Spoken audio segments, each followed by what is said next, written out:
Hello, my name is Elhoushy, and I'm here to present for the 2020-2021 AIAA SciTech Forum, and I'm here to discuss the CapSat-1 and its educational and technological goals.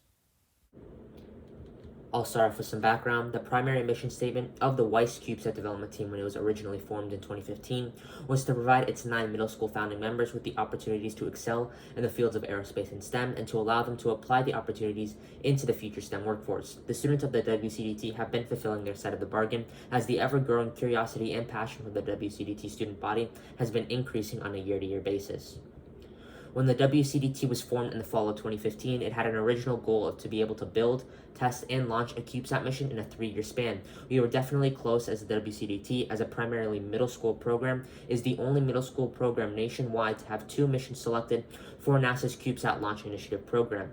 Our first steps in accomplishing this goal were to allow the student body to develop tethered and high-altitude balloon missions to prepare for the developing of a CubeSat, and our successes had been on an uptrend from 2015 to now. The WISAT-1, a bacterial payload mission that was launched via a Falcon 9 rocket inside the Vandenberg Air Force Base in December 2018, marked history as the first but not last CubeSat satellite mission that the WCDT developed in that span.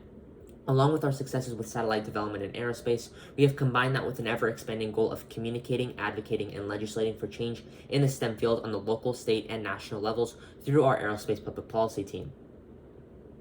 In November of 2018, soon before the launch of the WISAT-1, the eventually named Wolverine CubeSat development team submitted 5 more proposals to NASA CSLI. Among those proposals was the CapSat-1 mission, which was selected by NASA in their 10th annual round of CSLI-affiliated missions. The CapSat-1 is a technology demonstration mission that's designed to test the viability of a capacitor-based electrical power system in a 1U CubeSat. This will be solar-powered, and there will be a series of 10 capacitors connecting to a serial port in the CubeSat's printed circuit board, or PCB. As the co-investigator and leader of the CapSat-1, it's been my job to develop the mission itself and make sure that it's ready to launch optimally. One part of this was developing a timeline for the mission, which will launch within late 2021 to early 2022. Our school's WCDT program has given me those opportunities to be able to develop the mission, and this has translated to me actually communicating with component vendors and completing the necessary reviews and presentations to ensure that the success of the CapSat-1 will take place, such as its PDR or preliminary design review. The CapSat-1 mission has a primary mission statement of education and a secondary mission of technological demonstration.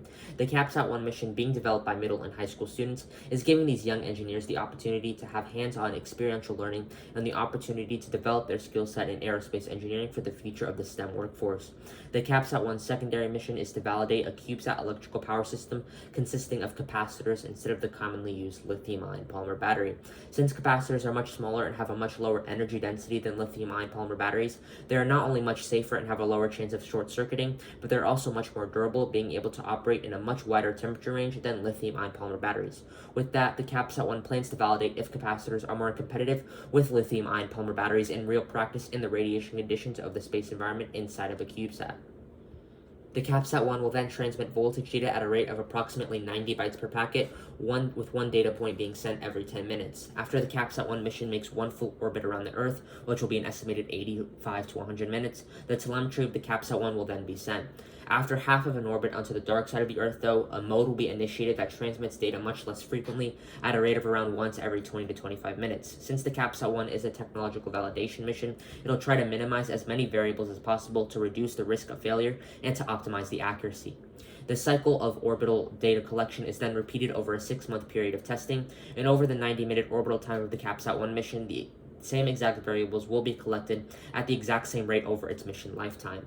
If the primary capacitors, the 10th set of capacitors, do not charge, there will be an additional second set of capacitors arrayed in a parallel circuit that will immediately be charged if at least one of the capacitors in the primary set is not able to transfer charge. The theory implemented for the CapSat-1 mission is based on energy density and the nominal charge and discharge patterns of a capacitor. The energy density of a material is calculated with respect to its electric field strength, its mass, and its permeability in free space. The permeability in free space for a capacitor is a measure of the resistance encountered through its electric field in a vacuum. This resistance value, accompanied by the electrical field strength of the capacitor, will provide its energy density per the unit mass of the capacitor. A LiPo battery also utilizes a similar theory. This theory, though, concludes that a standard LiPo battery has a much greater energy density than a capacitor for its mass, but as the equation for energy density does not account for volume, it can be concluded that capacitors are potentially both safer and more volume efficient than LiPo batteries. The second of the CapSat-1's primary theories will be the standard discharge curve of a capacitor over time. The image here will be used to calculate the rate at which the capacitor's voltage charges, surges, and discharges at different timestamps, and with respect to the temperature and radiation exposure in the space environment. The two sets of results in correlation to the CapSat-1 mission have already been predetermined from a science fair project that I was able to make in my middle school, and the actual expected results have been based on that project. The project measured the efficiency of 3 different battery types: a 2.5 farad capacitor, a 1.5 farad capacitor, and a lithium-ion polymer battery as the control. The project included the total charge and discharge time from each battery at 6 different temperatures within the confines of a thermal incubator to simulate the space environment. The value of discharge time was divided by volume to form a ratio of the efficiency of each battery per its unit volume, and the project concluded that the 2.5 farad capacitors were most efficient for their unit volume, which is why they'll be used in the CapSat-1 mission. The mission itself will be detecting the peaks and troughs of its capacitor's charge and discharge cycles, and it'll be measuring not only the total voltage across the array of capacitors, but the total net and leakage currents throughout the system, and the total time that it takes for the capacitors to charge and discharge as a function of time and radiation exposure. It's likely that the lifetime of the mission's capacitors will surpass that of the CubeSat mission itself, as the radiation-tested 2.5 farad capacitors from Maxwell Technologies have been marketed to withstand approximately 500,000 charge and discharge cycles in total. When that is translated into time, it would amount to a total estimated lifetime of nearly 1 year from all 20 capacitors used in the CapSat-1 mission. With that being the expected payload lifetime of the CapSat-1, it'll also be expected that the peak voltage of the capacitors themselves will decrease proportionally with respect to its orbit. It'll be expected that the voltage efficiency value will be inverse proportional with both radiation exposure and the temperature extremes reached in the space environment, which concludes that the space environment does have a negative impact on the batteries, but it also does prove that capacitors could be valid to use as a battery system in the space environment. In summary, the goal of the CapSat-1 mission is to shift the near and distant future of the CubeSat-based electrical power system market to be more efficient, safe, more durable, and it's also to provide young middle school and high school students with the opportunity to develop a CubeSat mission through hands-on learning and to grow today's younger workforce of the aerospace field.